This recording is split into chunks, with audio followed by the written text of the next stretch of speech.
Faire dans sa lettre un ensemble d'exemples de personnes qui ont aussi faibli à un moment et qui n'ont pas insisté sur la grâce, qui ne se sont pas dit je dois tenir à tout prix et qui se sont laissés emporter par le vent. La question implicite adressée à Timothée est-ce à ces gens que tu voudrais ressembler? Est-ce à Hyménée ou à Philette? Est-ce à Phigel ou à Hermogène? Est-ce que tu veux devenir comme Alexandre le forgeron?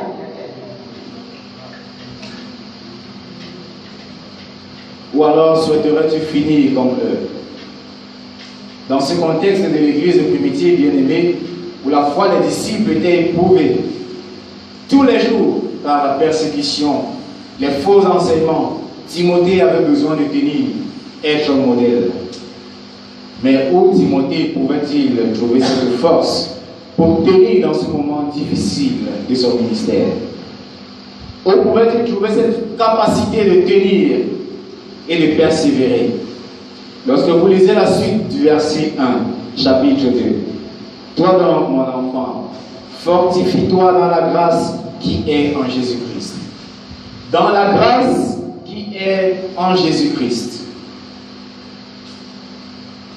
L'apôtre Paul, en d'autres termes, est en train de dire à Timothée que la marche chrétienne est la vie de Christ au travers de chacun de nous. La marche chrétienne n'est pas la nôtre et donc Christ vient seulement aider, mais c'est la vie de Christ au travers de chacun de nous. Paul dit aux Philippiens, si je vis, ce n'est plus moi, mais c'est Christ qui vit en moi. Christ se sert donc de mon corps pour faire l'œuvre de Dieu. Et si je considère Christ, je puise dans la grâce qui est en Jésus-Christ, je trouverai alors toujours la force de continuer cette marche-là. Ceux qui s'appuient sur la grâce, bien que la marche chrétienne ne soit pas un fleuve tranquille, ceux qui puisent leur courage dans la grâce, qui trouvent du réconfort dans la grâce, certainement remportent le prix final. La grâce qui est en Christ, et en Christ seul, c'est le privilège de racheter, de marcher à la suite de Christ dans les moments de paix et de bonheur, et d'être porté par lui, bercé par lui quand ça va mal, quand nous nous sentons oppressés. Et Timothée était dans ces moments de détresse. Christ est donc là. C'est ce que Paul lui dit, que Christ est là. Si tu te tournes vers Christ, malgré tes larmes, mon fils, tu trouveras du réconfort et tu trouveras de la force, de la capacité pour continuer la marche avec Dieu. Timothée, abandonne-toi à Christ, car Christ est notre assurance.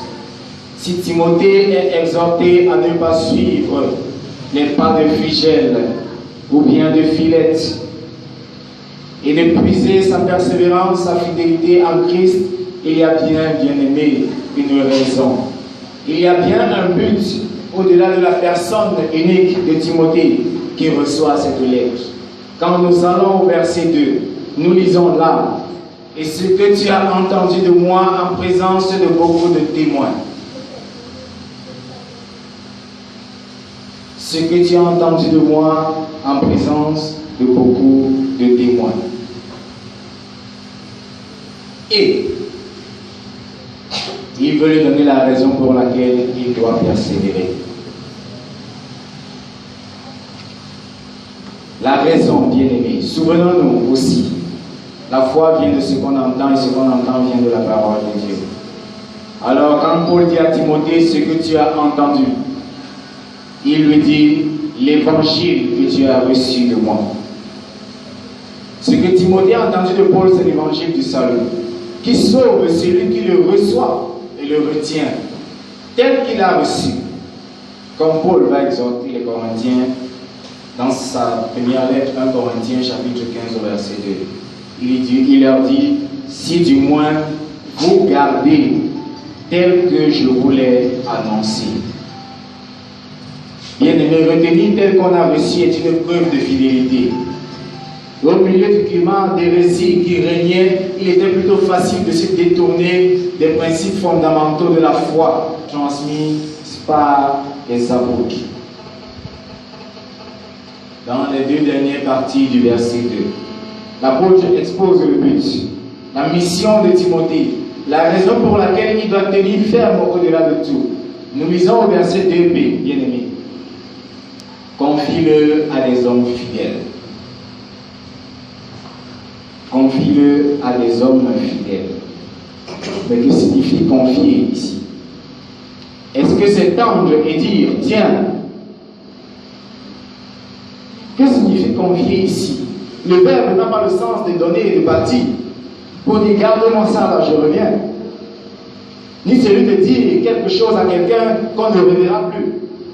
Confier, bien-aimé, ce n'est pas le fait de dire à la personne, garde avec soin. Confier ici implique le disciple-là, le suivi d'une âme à qui on a annoncé l'évangile de Christ et qui l'a reçu. Se rassurer que la vie spirituelle de la personne suivie a atteint un certain niveau de maturité. Il faut confier à des hommes fidèles. Mais les hommes fidèles, ça ne court pas les rues. Sur quel front il est marqué fidèle, bien-aimé? Où trouve-t-on les hommes fidèles?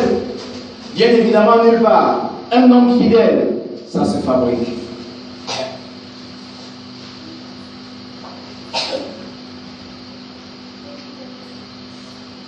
On se donne pour voir une âme quitter l'état charnel pour l'état spirituel. Telle était la tâche de Timothée. Et il ne pouvait pas l'accomplir en pleurnichant. Il ne pouvait pas l'accomplir en se lamentant de ses peines. Il avait besoin de courage et de force pour transformer son entourage. Et comment reconnaît-on qu'un homme est fidèle? Quand est-ce qu'on peut dire qu'un homme est fidèle? Quand est-ce qu'on peut vous appeler fidèle de Christ? La réponse est dans la dernière partie du verset 2. Qui soit capable de l'enseigner aussi à d'autres.